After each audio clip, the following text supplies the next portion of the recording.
Au début, le monde n'était encore qu'une ébauche, grise, noyée dans le brouillard. This is the end, beautiful friend. Vint alors le feu primordial, et avec lui naquit la diversité, la chaleur et le froid, la vie et la mort, la lumière et les ténèbres. L'âge du feu commença. 4 grands sortirent des ténèbres et trouvèrent dans le feu des âmes de seigneurs. Nito, le premier des morts, la sorcière d'Isalith et ses filles du chaos, Gwen, le seigneur solaire et ses loyaux chevaliers, et puis le furtif Pygmée, qui trouva la Dark Soul et s'effaça dans l'obscurité, attendant. Car bientôt, inexorablement, le feu primordial s'éteindra et l'âge des ténèbres commencera. Can you picture what will be? So limitless and free, desperately in need.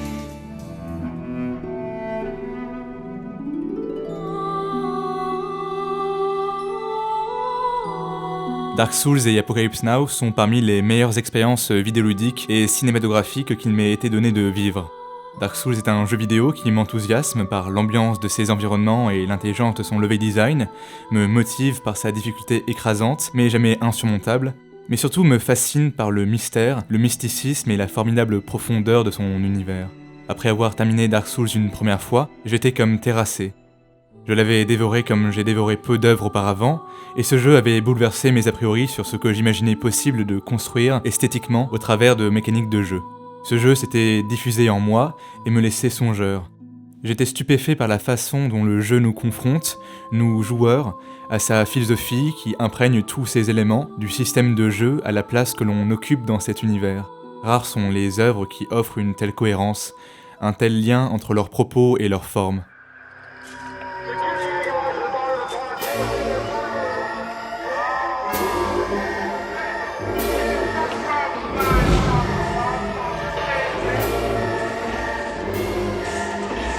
Apocalypse Now de Francis Ford Coppola, par sa profonde et virtuose réflexion sur la déshumanisation progressive des soldats envoyés par les États-Unis au Vietnam, est très certainement l'une d'entre elles.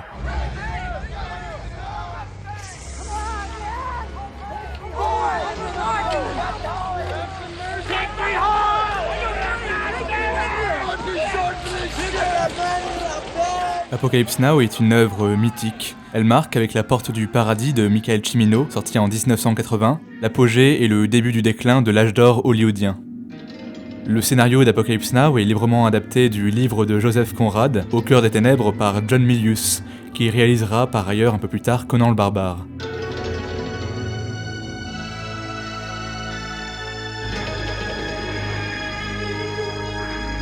Structurellement, Apocalypse Now fait progresser son récit comme une odyssée. Le capitaine Villard est envoyé par l'armée américaine assassiner le colonel Kurtz, apparemment devenu fou, retranché avec de fidèles indigènes dans la jungle cambodgienne, où il règne par la terreur et ses actes sanguinaires. Pour le retrouver, Villard doit remonter un fleuve jusqu'à sa source, et passer un certain nombre d'étapes, d'obstacles pour pouvoir atteindre Kurtz. Cette remontée est associée à une longue descente aux enfers pour Villard, qui perd en lucidité au fur et à mesure qu'il avance et que ses compagnons meurent.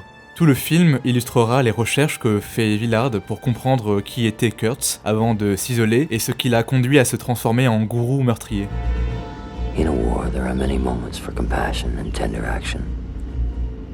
There are many moments for ruthless action. What is often called ruthless. What may in many circumstances be only clarity. Seeing clearly what there is to be done and doing it. Directly, quickly, awake. Looking at it.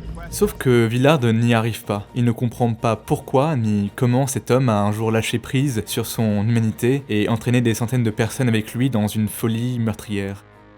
Et pour nous aussi, spectateurs, il est difficile d'associer le tyran sanguinaire décrit par l'armée américaine avec le militaire brillant et empathique qu'il semblait être. Villard continue sa quête et rencontre enfin Kurtz. And, that your methods were unsound. Are my methods unsound? Il est immédiatement arrêté par ses gardes, puis relâché. Épuisé, à la limite de la mort, Villard passe plusieurs semaines à retrouver ses forces et écoute, dans un état végétatif, les allocutions de Kurtz qui parle et récite de la poésie à ses fidèles. Francis Ford Coppola, pendant le tournage d'Apocalypse Now, aura un énorme mal à écrire et à mettre en scène la fin de son film. Il cherche à représenter et à mettre en exergue le déchirement moral terrible qui ravage Kurtz, qui, selon ses mots, embrasse avec lucidité les ténèbres de son âme. And what would his people back home want if they ever learned just how far from them he'd really gone? He broke from them, and then he broke from himself. I'd never seen a man so broken up and ripped apart.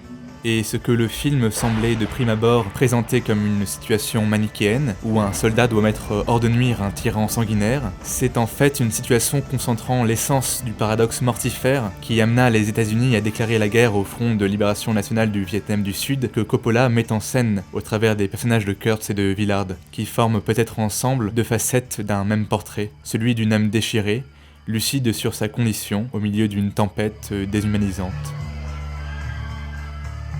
Come on, baby, take a chance with us.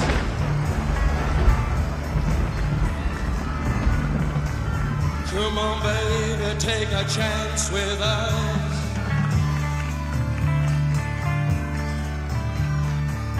Come on, baby, take a chance with us and meet me at the back of the blue bus tuna, blue rock on the blue bus tuna. Come on, yeah.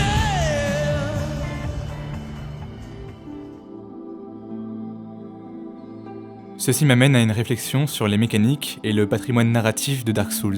Je parle de patrimoine et non pas d'histoire, car l'univers de Dark Souls, immensément riche, ne nous est que très peu raconté. Les rencontres et les dialogues que l'on a avec des personnages sont cryptiques, ne donnent d'informations sur le monde de Lordran où se déroule l'histoire que par fragments, et il est nécessaire pour comprendre les événements et les personnages qui ont marqué ce monde, de lire entre les lignes des descriptions d'objets, et de faire un énorme travail de liaison entre toutes les informations éparpillées que l'on finit par trouver. Nous sommes ainsi lâchés dans ce monde dans la peau d'un mort-vivant atteint d'une malédiction le faisant revenir à la vie, et susceptible à chaque mort de perdre sa volonté de continuer et de se transformer en carcasse, en hollow. Et on nous dit que nous sommes une sorte d'élus, tirés d'un asile afin d'accomplir une prophétie visant à collecter les plus grandes âmes de ce monde afin de succéder au Seigneur solaire, Gwen, et d'entretenir le feu primordial avant qu'il ne s'éteigne définitivement, ce qui condamnerait le monde à sombrer dans les ténèbres.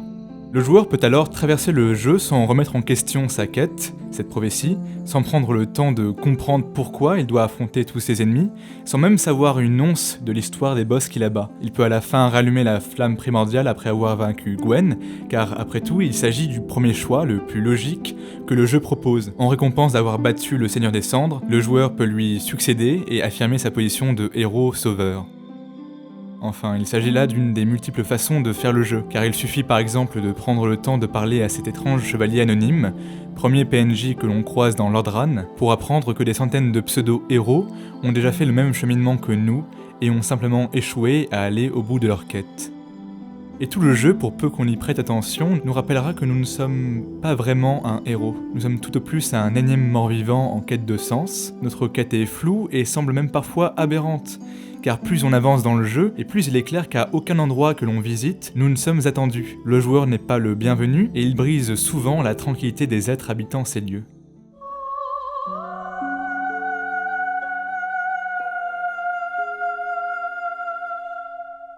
J'ai vécu un bon exemple de ça lors de ma première visite des profondeurs de la forêt de Noirsouche. C'est un endroit imposant, vaste et magnifique, mais comme à chaque fois que je découvre un nouveau lieu dans Dark Souls, je suis sur mes gardes, et la moindre bête apparaissant est une menace potentielle qui pourrait me tuer en quelques coups. Je vois alors un petit champignon sur pattes qui semble courir vers moi. Je l'attaque sans hésiter et le tue. Et alors, au même moment, un autre champignon passe juste à côté de moi, m'ignorant complètement. Et je me rends compte que ces êtres ne sont en fait pas du tout agressifs, mais indifférents, et que j'ai tué un des leurs gratuitement. C'est ce genre de moments qui m'ont fait réfléchir sur la validité de ma quête. Ne suis-je pas un simple assassin en quête d'âme, abattant des êtres qui ne demandaient rien d'autre que de vivre en paix ?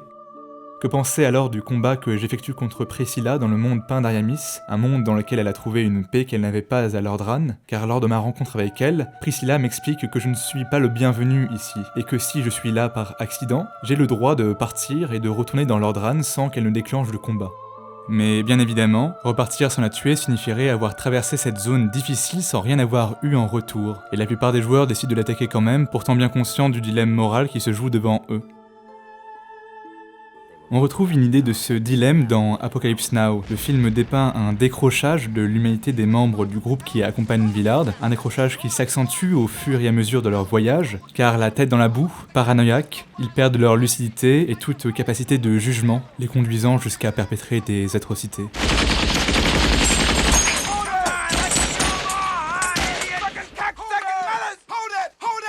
Il n'y a que Willard finalement qui comprennent l'horreur à laquelle ils font face, ici et en eux-mêmes. Il la comprend, mais au lieu de la combattre ou d'arrêter d'agir, il l'embrasse, il l'accepte.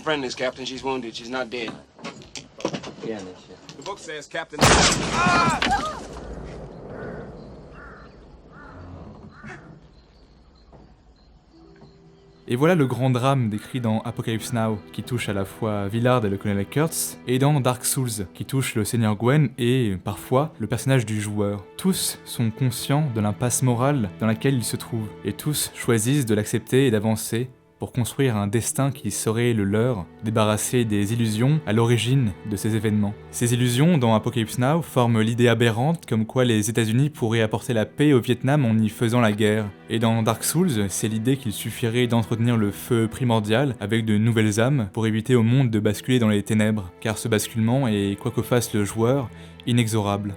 Par ailleurs, le joueur a l'occasion dans Dark Souls de rencontrer deux personnages importants, deux serpents primordiaux existant depuis le début de l'âge du feu. Le premier, que l'on rencontre obligatoirement à un moment du jeu, Frampt le chercheur-roi, nous approche et nous conforte dans notre quête telle qu'on nous l'a décrite au début du jeu. C'est un ami de Gwen, et selon lui, le joueur est l'élu qu'il cherche depuis toujours, et il doit accomplir la prophétie pour défaire sa malédiction et dissiper les ténèbres. Cependant, il est possible de rencontrer un deuxième serpent primordial, Cass, qui nous donne une toute autre version de l'histoire. Selon lui, Frampt nous ment, et entretenir le feu ne fera que prolonger le pouvoir des dieux pour un certain temps, ne faisant que retarder l'inévitable.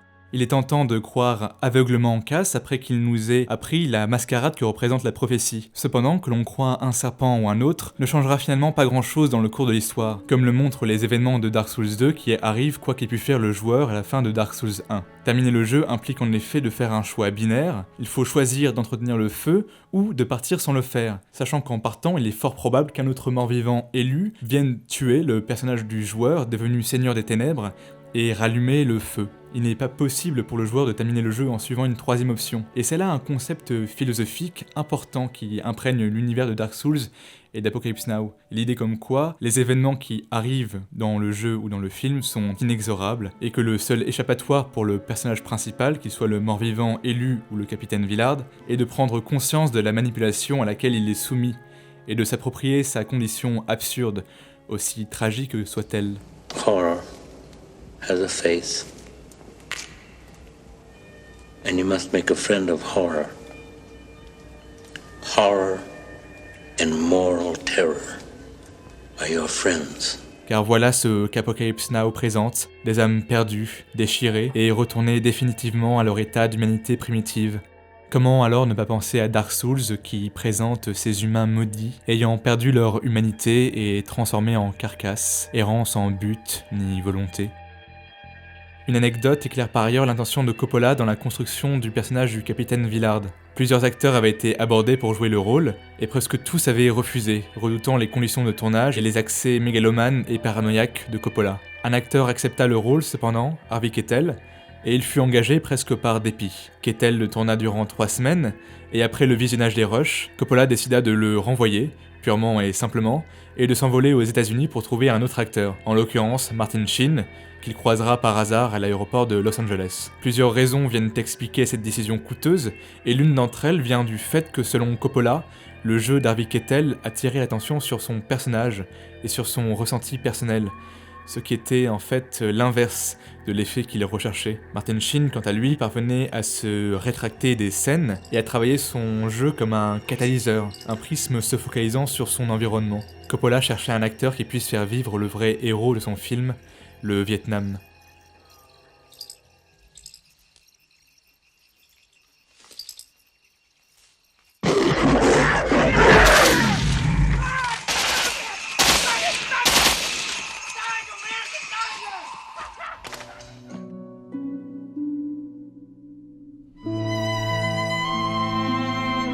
Apocalypse Now est donc résolument un film sensoriel.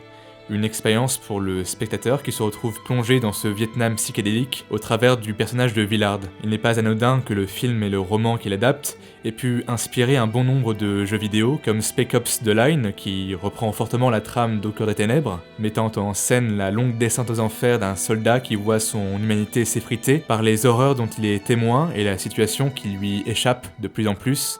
Car voilà, Dark Souls me semble proche d'Apocalypse Now parce qu'il propose une expérience de découverte, de perdition dans un monde hostile et cryptique où chaque moment d'avancée, de réussite est précieux et se profite à la hauteur de la difficulté de l'obtenir.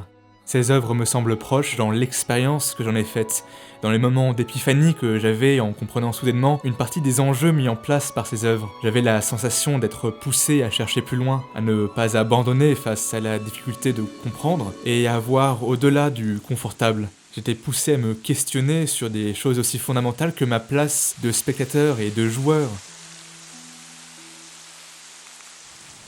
Nothing is so terrible as a pretentious movie. I mean, a movie that aspires for something really terrific and doesn't pull it off is shit, it's scum.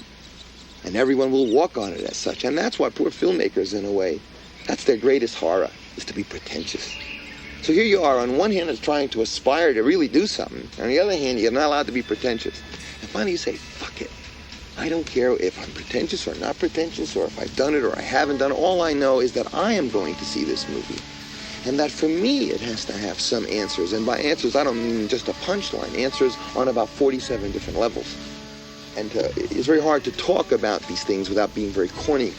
You use a word like self-purgation or epiphany, they think you're either a religious weirdo or an asshole college professor. But those are the words for the process, this transmutation, this renaissance, this rebirth.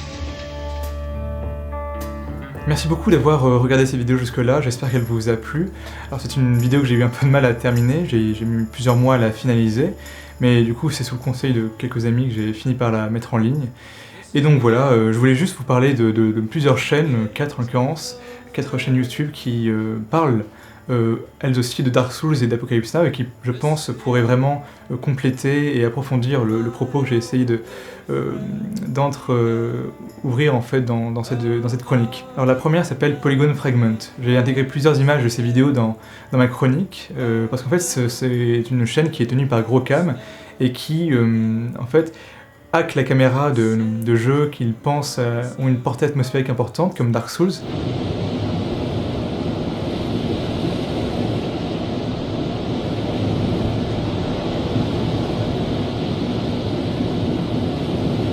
Ce sont vraiment des petits films dans lesquels il intègre du coup les sons ambiants en fait, le sound design pile poil à l'endroit où il a posé sa caméra. Et c'est très joli, ça donne une autre perspective sur un jeu qu'on connaît, et par exemple comme Dark Souls qu'on connaît uniquement à la troisième personne, puisque la caméra est complètement dépendante du personnage, du joueur. La deuxième chaîne est une inspiration très importante pour cette chronique, il s'agit de la chaîne de T4. Alors T4 c'est une chaîne de réflexion sur le jeu vidéo. Il a fait une vidéo sur l'homme absurde dans Dark Souls. Car la seule position philosophique cohérente, c'est la révolte. La remise en question perpétuelle du monde. Si le suicide suppose une forme de consentement à l'absurde, alors la révolte est une confrontation permanente avec l'absurde. Car avant de rencontrer l'absurde, l'homme quotidien vit avec des buts. Après l'absurde, tout se trouve ébranlé. Et donc c'est passionnant, c'est une vidéo passionnante, il en a fait d'autres dans la même série et d'autres dans une autre série qui sont toutes vraiment formidables. Donc je vous conseille, si vous êtes intéressé sur la réflexion à portée plus ou moins philosophique en fait sur le jeu vidéo, par exemple il a fait une vidéo sur Majora's Mask qui est formidable, et puis une récemment sur Dunwell, le petit jeu où on tombe constamment, là il fait encore un parallèle avec Camus et c'est toujours très bien écrit et très brillant. Donc je vous conseille vraiment cette chaîne si vous vous intéressez à ça. La troisième chaîne s'adresse plutôt à ceux qui seraient intéressés par le lore de Dark Souls, le patrimoine narratif comme je l'appelle. Donc toute l'histoire et tous les éléments d'histoire qui sont disséminés dans Dark Souls, dans Dark Souls 2 et dans Dark Souls 3, et qui forment ensemble une entité cohérente, qui forment l'histoire du coup de Lord Ran et des autres contrées qui sont présentées dans Dark Souls 2 et Dark Souls 3. Donc c'est une chaîne qui s'appelle SKX Productions, et qui est, je pense, la meilleure chaîne consacrée au lore de Dark Souls francophone que je connaisse. Nombreux sont les morts-vivants à s'être rendus à Lord Ran. Certains ont été poussés par leur foi, d'autres par une soif de connaissance. Certains recherchent leur propre soleil et d'autres encore veulent tenter de réparer certaines erreurs. Mais il en est un qui parcourt le monde simplement en quête d'aventure. Donc si vous êtes intéressé par ça, si vous souhaitez apprendre plus de choses sur l'univers de Dark Souls, c'est, je pense, une très très bonne chaîne pour commencer.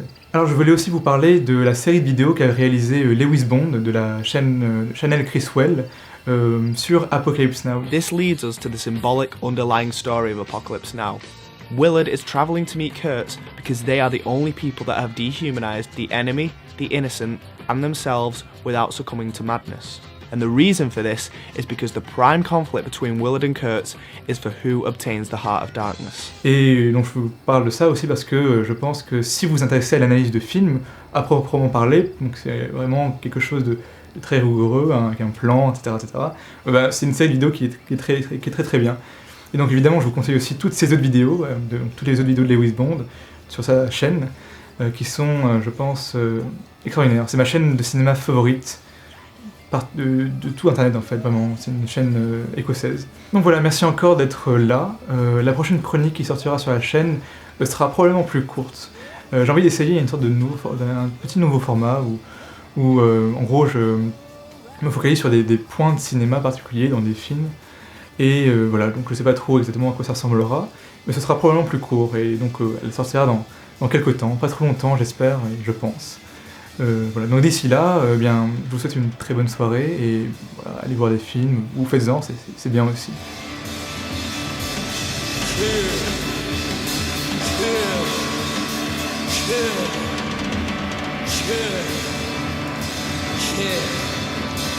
Kill.